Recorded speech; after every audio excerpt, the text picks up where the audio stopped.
Hey guys, so I am unbelievably proud to show you something I've made. So if you recall my previous video I did on my Lego Starkiller base, it was pretty decent. It got a fair amount of views, about 400 views, and I very much appreciate that. But I feel like this one's probably gonna get more than 400. It's way better. So what I did, as you can see right here, I've got the LEGO First Order TIE Fighter pilot, which means I did get the LEGO First Order TIE Fighter, and when I did that, I'm like, you know what? That old base is kind of crap. So what I did, I pretty much tore the entire thing apart and remade the entire thing, and what I remade it into is just fantastic. So if you recall, the hangar on the previous one was very tiny. The hangar on this one, however, is not. This is the hangar. I did build it on a base plate, as you can see, so it's a lot bigger. There's the TIE Fighter right there. It is attached in a couple ways. Number one, you got these little ladders put on this, here, right here, put on this little assembly I made, and then they slide in with these grills. It stays in pretty secure. Sometimes it wants to mess with you, but it stays in there pretty solid. If right when I say that, it doesn't, but yeah, it wiggles around. There is another connection on the other side I'll show. Still have all the crates here, per the movie. And then right here I have this little control tower that goes up, and then you just got an engineer right there messing with the little control panel with this little doohickey thing with an antenna on it. I did use the battle pack turret as some sort of like security turret to in case Finn and Poe want to escape in the TIE Fighter, they're gonna have some resistance. You get it? Some resistance because they're oh. But yeah, right here, I absolutely love this TIE Fighter pilot minifig. As you can see, I got one walking over to the other. They're probably about to board the TIE Fighter. Over here, I got two stormtroopers just talking it up. This poor fella got a little... Right there, that looks really good. There probably are going to be focusing issues again in this video, because like I said, when it comes to the LEGO First Order, it's an instance as to where it's all black and white, so just the natural focusing doesn't want to go in that well. There's a flame trooper and stormtrooper there. You'll see the front of them when I turn it around. So one thing I've been kind of intentionally avoiding to show you is is my favorite part of it, the control tower. Yeah, if you recall in the movie, when Finn and Poe are escaping, they fly, and then there's this rounded out control area right up here, and they just blast it. You can see it in the trailer, actually. It looks really nice with how I did it. I used a lot of ball joints. A lot of ball joint connectors. I got in this one Ninjago set that was like $1 on clearance at Target. I got like 6 of it because I loved the parts it came with. So I used a lot of collectible minifigure bases. And as you can see from my first video, how I said I loved the look of 2 bases with that long plate there, I actually used that for the front of the control tower, so that's really cool. Curvature on it was not easy to do. That took a very long time, but it's nice looking, I think, and the longer pieces connect right there, and they make it a little more sturdy. I mean, it's not super durable, but it's pretty nice.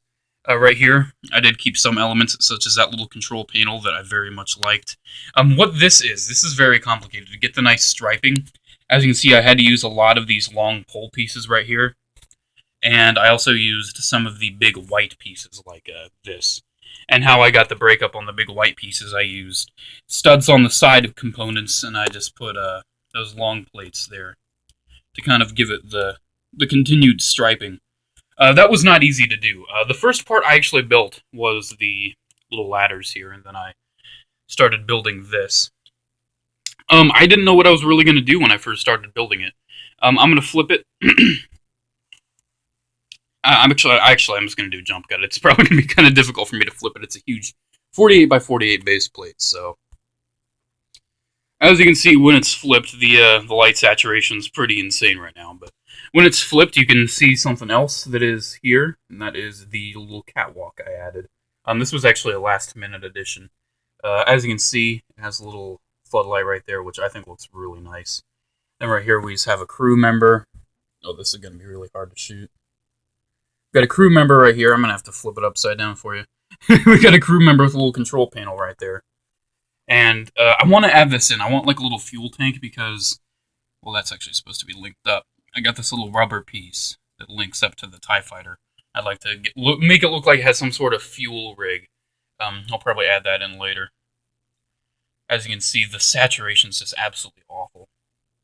It's just the black fighting the white, you know. But, yep, that looks really nice. And then on the side here, you can see some of the interior of it, and I'll get to that when I do the other flip around. But as promised, because I absolutely love that Flame Trooper minifig.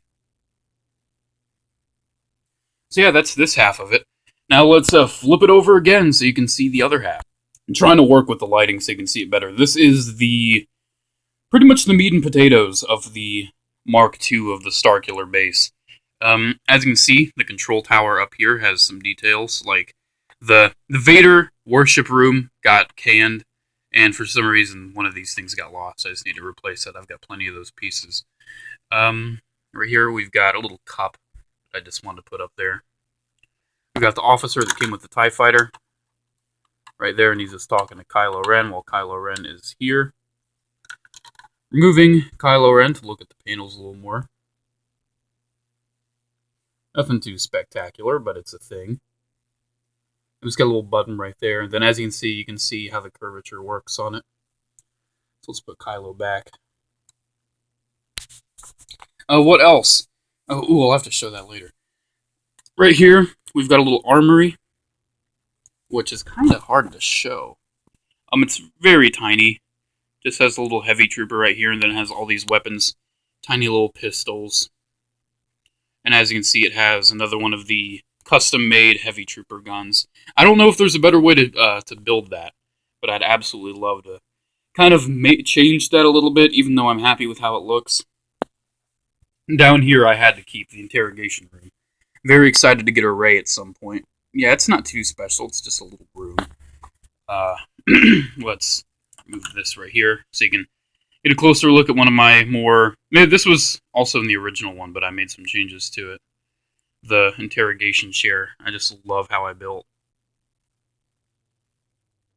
I like the little grill down there and the ball joint. It's pretty sturdy, too. It's a pretty sturdy build. So let's get that down there. Then right here we've got this hallway. And then, oh no, looks like the crew member caught TR-8R trying to do some 6 spins in the hallway. That ain't going to be tolerated, buddy. Right here we've got a ladder to get up to the top. Then right here it's a little panel that connects the hallway to the control area. You can flip that up to give the guys more access to get in through the ladder. 10-year-old me would be in love with this thing. I can tell you that right now. It's a little cheap little storage for the Kylo Ren's lightsaber, because from most angles you cannot see it. This is the original component that I started building, the hallway right here, and I just added on to it, and I just pretty much made it a part of the big base. As you can see, I still have it elevated, and I like this little walk down here. And this, which was also shown in the previous Starkiller base video, is it's made from 2 microfighter snowspeeders. It's an absolutely custom-made, more to-scale snowspeeder. I'm very happy with that. And it just goes on right there. And then, like I said, the ladder will take you up to the 2nd floor, and on the 2nd floor there is another hallway. Look at that saturation. Oh my god. There we go. Takes you up to another hallway. I just got to get a look at that guy. I love that minifig. I will be doing a Flame Trooper overview video. I believe I have every single retail release Flame Trooper item now. I finally got the bobblehead. And then right here we've got this little hallway that leads out, well, what do you know, to the catwalk. And the catwalk's kind of lazily made. It was last minute, but I might make some changes to it. I don't know just yet. So there's pretty much just one last thing I gotta show. And it was also a last-minute addition. I gotta flip it all the way around again. Ooh, that's awful looking. Yeah, let's just give it a second. There we go. So I originally put this here, right here, as just a little walkway, arch door. And I'm like, you know what? I think it would look even more complete if I actually had a door there. So what I did, as you could probably see right there with that black, let's get it back. Focus. Come on. What are you, stupid? You crazy? You're out of your mind? Jeez. I thought I wouldn't have problems. Give me a second. Is that better? Yeah, that's better. So what you can do, floop, boop. Look at that, it's a door. Isn't that cool? And it completely goes up completely flush with the control center. So that's really sweet. So yeah, guys, that's pretty much it. Overall, I would say this took about 7 hours to completely like rebuild my Starkiller base. Absolutely in love with it. I love the height of it too. It's like if you just look, this little TIE fighter pilot, you can just see how high the base goes. I love it. So one thing I like you can take the TIE fighter, have it go swoosh, and then it can blow that up, and it can knock down the little antenna there that always falls off anyway. So yeah, guys, that's pretty much my Starkiller base. There you go. It's a lot better than my first one. A lot better than my first one. If you want to see my first one, link is in the description. It is absolutely horrible. But yeah, this is really good. I just don't know where I'm going to put it, though, because I don't have room in my room for it. I hope I don't. I hope I don't have to dismantle it. I love it. It's my favorite Lego MOC I've ever made. It's just so fantastic. Sorry for the focusing issues, guys. It's very difficult with, getting freehand with the camera, and with Lego especially is just a pain to focus, considering how small it is, and considering, especially the colors I have going on here. It's very, very stark contrasts. So yeah, guys, that's pretty much it. Make sure to comment, like, subscribe, check out my Facebook page if you have a chance. Don't recommend any more MOCs, because this actually pretty much used all of my...